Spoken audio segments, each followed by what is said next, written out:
بندگان الله، برادر و خواهر مؤمن،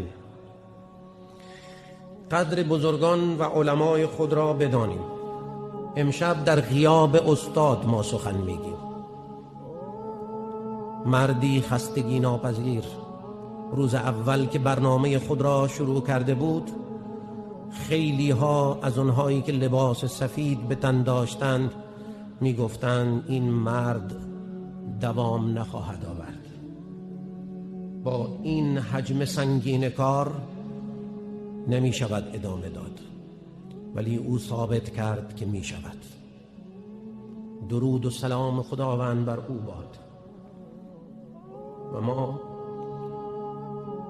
آن روز نبینیم که ایشان در بین ما نباشد.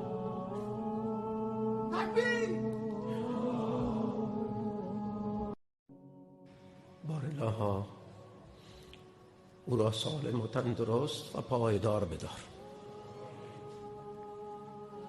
سالیان متمادی از علم او بهره بریم، از اخلاص او، از مجاهدت او. ما عادت کردیم که همیشه قصه میگوییم، قصه گذشته. چرا از گنجینه های موجود نمیگیم؟ قدر ذخایری که در بین ما هستند بدانیم برادران و خواهران، قبل از اینکه آنها را نیابیم.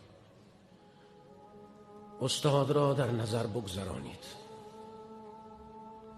همین سورو منهای ایشان چه بود و به علاوه ایشان چه شد؟